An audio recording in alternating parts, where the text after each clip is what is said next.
everyone, this is Ryan Howe, aka Massage Nerd, and today we have Matthew from Touch Education. Welcome. Pleasure. Yep. So why did you decide to develop Touch Education then? Touch Education was developed because I was working with a bunch of massage therapists in big spas here in Orlando, and I started seeing massage therapists burning out, hurting themselves, just kind of, you know, the toasted effect that some massage therapists get, some after 3 years, some after 5 years, some after about 18 months. Yep. You know, doing high volume massage, your body begins to break down. And doing a lot of couples massage, I started seeing certain trends in therapist work and seeing poor body mechanics or aggressive techniques that were putting pressure on their fingers and their thumbs. And so I started kind of counseling these therapists, and a friend of mine said, well, why don't you begin teaching workshops? And I was like, okay. And then he encouraged me to start my own company and begin teaching continuing education. So that's where Touch Education came from. The idea of Touch Education is not teaching people about touch, but more about how to touch. You know, in massage school, we learn how to massage people, but we don't always learn touch. You know, we can make mashed potatoes in deep tissue, but are we listening to the body with the body's agenda, or are we listening to the body with our agenda? Yeah. So my major goal I'd like to see is people stay in the field longer. Absolutely. And it's still depressing. I mean, we got to find a way to keep people in the longer. Yeah, it's essential. You know, the burnout, whether it's monetary burnout, they can't make enough money.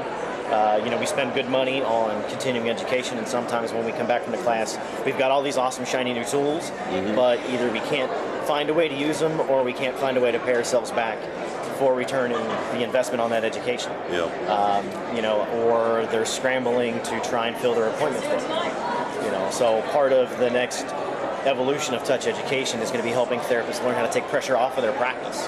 Whether it's, you know, taking the importance of filling that appointment book off and just really appreciating what you have and going after what you want instead of trying to spin your wheels to just grab the almighty dollar. Yep, exactly.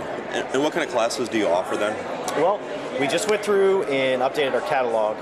The two classes that I'm really excited about that we currently offer right now, one of them is called Inspiration and Execution. I'm going to be teaching that one in Atlanta later this year.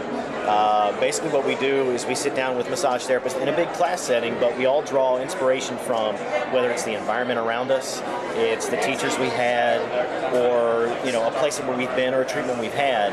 And how do you take that inspiration and bring that into your treatment room?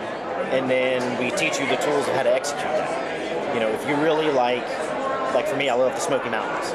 So in my treatment room, I have lots of greens, you know, river sounds, things like that, so that I can execute my inspiration in a treatment room so that I'm already in that place, so that I can help my clients get to that place with me that much faster. So it kind of helps turn the stress down on them quicker. The other class that we're really excited about is, it used to be called Tools for Effective Deep Tissue, but I wanted to add more hours to it, and I actually polled about 150 alumni and said, what is it about this class that you took away that you really, really use every day? And they said, I've started working smarter, not harder. And that's taken pressure off of how they work, whether it's deep tissue, or it's myofascial release, or it's neuromuscular, taking the wear and tear off of their body, or looking at the body through a different perspective. You know, are we treating the body with our agenda, or are we listening to the tissue? You know, whose ego's really in charge of the session? Because ideally it's the client. And working from that mindset, we can deal with their stress, whether it's physical stress, or it's emotional stress, or it's chemical stress. You know, all of those things affect our clients, and if we're listening to the body, the different blends of those stresses will show up, and we can address those as they come up. You know, I think the average therapist too sometimes gets still caught up in kind of routine and everything else. They forget to look at the body and ask questions and those kind of things too. So yeah, you know, I mean, we can learn all these awesome techniques, but if we don't learn how to bring them back to the treatment room, then they're just tools in the toolbox. You know, if you can have amazing screwdrivers, but if you don't know how to use it, you know, it's just it's a lever at that point. And do you have other classes you offer then too? We do. Okay. We're actually working on a gentle mouthwork class to help massage therapists. The clenching and the grinding, you know, is a manifestation of stress. And a lot of therapists are afraid of working in the mouth because some of the other techniques, neuromuscular, myofascial, can be kind of aggressive. But the approach that we take is you can do the same things just with a gentler touch. Working outside the jaw, working inside the mouth, and then, underneath the jaw, the hyoid muscles, and, I mean, there's a lot of stuff that goes in there. So the gentle mouthwork class is a really, really big one. And then one that's not fully developed yet, but it will be later this year, is a cranial base class.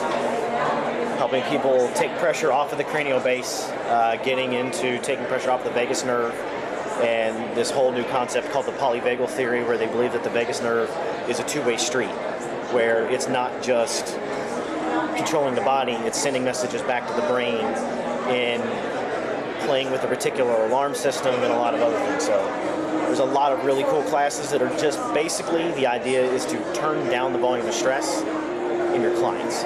You do it in a way that's effective, and do it in a way that's safe, and do it in a way that's expeditious. If we're only going 50-minute blocks, it usually takes about 25 minutes to get them to that point, and then you've really only got 25, maybe 20 minutes to get the work done. And in a full body session, that's not a lot of time.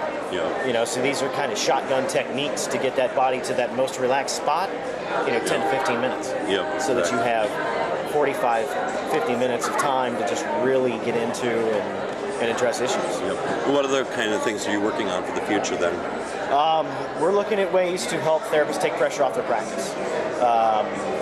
Additional income streams, really just helping the therapist take a look at what do you want, why is it important to you, and what steps can you take to get you there. I'm not omnipotent. I don't know everything there is to know. My wife will be glad to tell you. I think she like might any have good the other wife. night. So it's basically just taking time to listen to therapists and see what they need. Do they need education? Do they need education on what goes on in a treatment room? A lot of therapists are great about getting CEUs, but what can we do for our clients once they go home? You can recommend stretching and drink water and all these different things, but if we're losing the integrity of what we do, if we go home and we're not stretching, and we tell our clients to do yoga and they're not doing yoga, and we tell our clients that they should go for a run and we're not going for a run, that integrity gap really starts to reflect in your treatment room, and it's going to show in your books. So really just taking the time to listen to therapists about what do they want, what can help you, and how can we help you, and then bringing ideas together to try and help make that match. Exactly. And that's the whole idea of this next wave for touch education, is pressure off your practice. How can we take the pressure off of the money that we have to make to live our life, and let the treatment go back to being treatment? And just, do what we're good at, It's like... really that's it. We're all body workers, and we get into this because we want to help people. But if we needed to keep the lights on, that ability to help people starts to get diluted. And what I really want to do, I've been at this for 12 years. I've done over 15,000 massages in my career, and I've been able to build a lifestyle for my family. And it's possible. It just takes hard work. And, there's a lot of detachment in this profession. You close the door to your treatment room and it's just you and your client. A lot of massage therapists out there work on their own. So they don't have camaraderie, and they don't have companionship or mentoring, across the board to be able to share that. So I'd like to try and help open up touch education to, whether it's people who've taken the classes or just on our Facebook page, ask questions, like you do with the massage page. Just be a point of reference for people to help them get to where they want to go. Exactly. And what's the best way for people to get in touch with you then? Telepathy is a great way. Okay. But sometimes when I wear my foil hat, it doesn't work quite as well. So they can reach me online. toucheducation.com is the easiest place to find out what's going on. We have a Facebook page, facebook.com/toucheducation. It's hooked up to Twitter, so they can hit us that way. Matthew Howe, I'm available on LinkedIn as well. So just scratch the surface and you can find me, toucheducation.com. And anything we can do to help people, we're there to do that. Thanks for helping out with the profession, man. Appreciate it, Ryan. Thank you for your time. Thank you.